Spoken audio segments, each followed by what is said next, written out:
Imagine finding a note from your mother after she's vanished. Not a goodbye, but a confession. A single sheet of paper with the last words she would ever write. And those words were chilling. The note began, "I've been living a double life this past year. It has left me broke and broken. I tried to stop this, but I knew I would end up dead." What double life? Dead at whose hands? For 2 years, a brilliant, successful, and loving mom named Laura Kowal thought she was building a future with a charming European businessman. She believed she was securing her retirement by investing in a legitimate company, but the man she loved wasn't real. The company was a ghost. And the life she was living was an elaborate and cruel fiction designed by predators to drain her of everything she had. By the time she figured out the truth, it was too late. This is the heartbreaking true story of how a search for a little companionship led to a $1.5 million deception with a devastating and mysterious end. Dr. Reed, let's start with the question on everyone's mind. How does a woman as sharp and capable as Laura Kowal fall into such a devastating trap? To understand that, you have to understand the woman she was. At 57, Laura was the definition of accomplished, a successful hospital executive, a field where you have to be smart, shrewd, and steady. Friends and family described her as loyal, incredible, and savvy. She was a planner, a problem solver. She lived in the quaint historic town of Galena, Illinois, a place of comfort and community. But beneath that capable surface, there was a profound sense of loss, wasn't there? Absolutely. 3 years earlier, she had lost her husband of 24 years to cancer. Theirs was a real partnership, and his absence was a constant, quiet ache. Her daughter, Kelly Gawi, was grown. The house was quiet, and the pace of retirement had set in. Her daughter, Kelly, explained it perfectly. She said she had all these buckets full in her life, my mom did. But there was this one bucket that was missing, and that was a male relationship. That was companionship. And that's the key. Loneliness is a powerful, silent force. It's not a weakness, it's a basic human need that wasn't being met. For many people, the modern world seems to offer an easy solution: online dating. So, in 2018, Laura decides to take that step. She was deliberate about it, feeling that online dating offered a sense of control and safety. She could vet potential partners from her own home at her own pace. Exactly. For a smart, cautious woman getting back out there, it seemed like the perfect tool. She joined Match.com, one of the biggest platforms, not looking for a fling, but for a true partner. It was a search that came from a place of hope. And it was that hope, that very human need for connection, that would make her the perfect target. Because lurking in the digital shadows, the predators were waiting, and they were looking for someone exactly like Laura. In October of 2018, a new face popped up in her inbox. Tell us about this profile, Dr. Reed. It was pretty much tailor-made for her, wasn't it? It was pretty much everything a woman like Laura could hope for. He called himself Frank Borg. The photo showed a distinguished, handsome man. His bio claimed he was a Swedish businessman and investment advisor, suggesting stability, wealth, and intelligence. A man of the world whose life felt as rich and accomplished as her own. Those first messages were intoxicating. He was charming, attentive, and seemed deeply interested in her. He would mirror the little details she shared, creating this almost instant sense of familiarity. And this is a classic scammer tactic with a name: love bombing. The scammer showers their target with affection, flattery, and non-stop communication. They accelerate the normal pace of a relationship to forge a deep emotional bond in weeks, sometimes days. The goal is to become the center of the target's emotional world, creating a dependency that will override logic. And it worked. Just 12 days after their first email, this smart, savvy woman was writing to a man she had never met, "You have my heart forever." It's so easy to judge from the outside. It is, but you have to remember, Frank felt like the answer to her prayers. He was filling a void that had been aching for years. He was selling her the exact dream she so desperately wanted to buy. A future together, travel, a new life. And then came the critical step for the scammer. He suggested they move their chat off the dating site. To the victim, it feels like a natural move toward intimacy. For the scammer, it's about getting the operation away from a platform's security teams. Match Group, the parent company, removes tens of thousands of spam profiles a day. But once that conversation goes private, the safety net is gone. Their communication exploded into romantic emails and long, giddy phone calls. He had an accent, which made his story feel even more real. Laura, who started so cautiously, was now totally swept up. She was falling in love, not with a real man, but with a character, a phantom built to capture her heart, and then her money. For nearly 2 years, this relationship with Frank Borg consumed Laura Kowal's life. And this is where the romance scam morphs into something else, right? Precisely. The love bombing phase expertly transitions into the financial phase. This is a hybrid scheme, romance fraud plus investment fraud, and it's brutally effective. All the trust they've built is now weaponized to get to the money. It didn't start with a desperate plea for cash, though. It was much more sophisticated. Correct. It started with an exciting opportunity. Frank began talking about his work as an investment advisor and a can't-miss deal. He introduced her to his company, Goose Investments. He wasn't asking for a handout, he was offering her a chance to secure their future together. How is the scam so tricky? It seems it would appeal directly to a victim's intelligence. It does. Frank wasn't a beggar, he was a business partner. He sent official-looking documents, prospectuses, account statements, all forgeries. He'd walk her through the investment process. The first investments were likely small, a few $1,000s. Then, the fake online portal for Goose Investments would show a huge return. It's a proof of profit step. Exactly.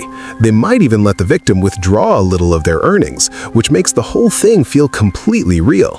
For Laura, a retired executive, seeing these numbers and documents would have appealed to her business sense. She wasn't just giving money to a boyfriend, she was making a smart financial move. Once that trust was locked in, the requests got bigger.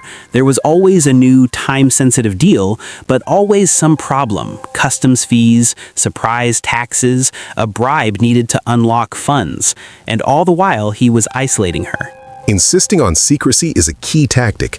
He'd tell her this was their special project and that telling family could jeopardize the deal. This keeps the victim from getting a reality check from someone who would spot the red flags. This is when Laura began living her double life. To her daughter Kelly, she seemed happy but was becoming distant. She was mortgaging her house and draining her life savings. In total, she sent the phantom known as Frank Borg $1.5 million. And as the scam progresses, the victim's role often shifts. Scammers turn them into money mules, using their bank accounts to launder funds from other victims. This implicates the victim in the crime, making them feel trapped and terrified of the legal trouble. The pressure must have been immense. The joy was replaced by anxiety and fear. She was too deep. Admitting the truth would mean admitting she'd been fooled and her savings were gone. For a proud, intelligent woman, that shame can be unbearable. And it seems the tone changed from seduction to coercion. Which brings us back to her final, chilling words in that note. I tried to stop this, but I knew I would end up dead. This suggests the requests had become demands, and the illusion of romance had been replaced with outright threats. She was no longer a partner, she was a hostage. The breaking point came on August 7, 2020. Laura had lunch plans with a friend and never showed up. This was completely out of character. Her daughter, Kelly Gowie, drove to her mother's house. The scene she found was unsettling. The house looked like its owner fully intended to return, but Laura was gone. Her car was missing. Calls went straight to voicemail. And then, the first official clue about the nightmare came from a federal agent's voicemail. The agent told Kelly that her mother, Laura Kowal, may have been involved in a fraud scam as a victim. The secret was out, but the person with the answers was gone. As Kelly and investigators searched the house, they found it all. The emails, the documents for the phony company Goose Investments, and buried in a file cabinet, that haunting letter. "You were right in your judgment of me," Laura had written to her daughter. "It has left me broke and broken." The search for Laura Kowal ended 2 days later, on August 9, 2020. A couple fishing on the Mississippi River, hundreds of miles from her home near Canton, Missouri, spotted a body floating in the water. It was Laura. Her car was found parked on a boat ramp in southern Illinois, over 3 hours from her house. And the questions were overwhelming. Why was she here, so far from home? How did she end up in the river? Police saw no immediate signs of foul play. Her phone had been turned off in the hours before her death. The last text she sent was a deceptive, "All is good." The autopsy was inconclusive. Cause of death? Drowning. But the manner of death was left as undetermined. Not homicide, but not suicide either. Law enforcement seemed to lean towards suicide, guessing the shame of the scam was too much to bear. But her daughter Kelly has never believed that. She said, "This isn't my mom. That's just not who she is." For Kelly, the conclusion is simple and horrifying. The man who called himself Frank Borg and the network behind him are responsible. As she said, "He killed my mom. They're all responsible for my mom's death." The mystery of Laura's final hours remains a painful, unanswered question. In the aftermath, Kelly Go refused to let this go. She became the driving force, and federal investigators, armed with the records Laura left behind, started to follow the money. And that trail didn't lead to Sweden, did it? Not at all. The first stop was Chicago, Illinois. They uncovered a crucial link in the money laundering chain, a 34-year-old U.S. Postal Service employee and Iraq War veteran named Jennifer Gosha. Gosha was a money mule. So she wasn't the mastermind, but an essential part of the machine. Exactly. At the direction of her then-boyfriend, who was tied to the larger network, Gosha opened multiple bank accounts. These were used to funnel the millions stolen from Laura and other victims. Once the money landed, it was quickly withdrawn or wired overseas, effectively washing it. And we're not talking about small amounts. Gosha and two others in the Chicago area helped move more than $3.5 million for this syndicate. Her involvement shows how these international networks rely on local people to operate within the U.S. banking system. From Chicago, where did the money trail lead? It jumped across the Atlantic to the West African nations of Nigeria and Ghana, long-known hubs for these kinds of sophisticated scams. Frank Borg wasn't one man, but likely a team of scammers working from a script. These are organized criminal enterprises that function like corporations.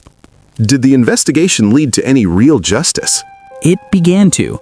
While the masterminds who spoke to Laura may never be caught, the network's infrastructure was targeted. Jennifer Gosha received 3 years of probation. In a separate but related case, a key figure in a West African fraud network, Anthony Ibeki, was sentenced to 20 years in prison. Other conspirators in similar schemes have gotten sentences up to 40 years. The justice system is starting to take these frauds seriously. But for every scammer caught, countless others keep operating. They are experts at covering their tracks, using burner phones, routing internet traffic through multiple countries, and exploiting gaps in international law. The arrests offered some measure of justice, but for Kelly, the fight was about more than jail time. It was about making sure her mother's story would serve as a permanent warning. Laura Kowal's story is a horrible tragedy, but as we know, she is far from alone. This is an epidemic. A massive one. The Federal Trade Commission reported that in 2023, Americans lost over $1.14 billion to romance scams. And we know that number is significantly underreported due to the shame many victims feel. Recent data shows the trend is only getting worse as scammers become more sophisticated. They're masters of psychology. Who do they target? People who are lonely, recently widowed or divorced, or just going through a major life transition. They use a predictable but highly effective playbook. The red flags in Laura's story are the universal red flags. Let's lay those out clearly for our listeners. What are the absolute must-know warning signs? First, the relationship moves incredibly fast. I love yous within days or weeks. That's the love bombing. Second, they always have a stream of excuses for why they can't meet in person or video chat. They're on an oil rig, in the military overseas, or a busy international businessman. This is to hide that they look nothing like their stolen profile picture. Third, they will almost immediately try to move the conversation off the dating app to avoid detection. And the biggest red flag of all, they will ask for money. It might be disguised as an investment, a loan, medical bills, or travel costs to finally visit. No matter the story, any request for money from someone you only know online is a massive, blaring warning sign. In the wake of this, Kelly Go has turned her personal tragedy into a public mission. She has. She left her job and has dedicated her life to sharing her mother's story. She wants the world to know that victims of these scams aren't foolish. They're hopeful, they're human, and they are targeted by sophisticated, ruthless criminals.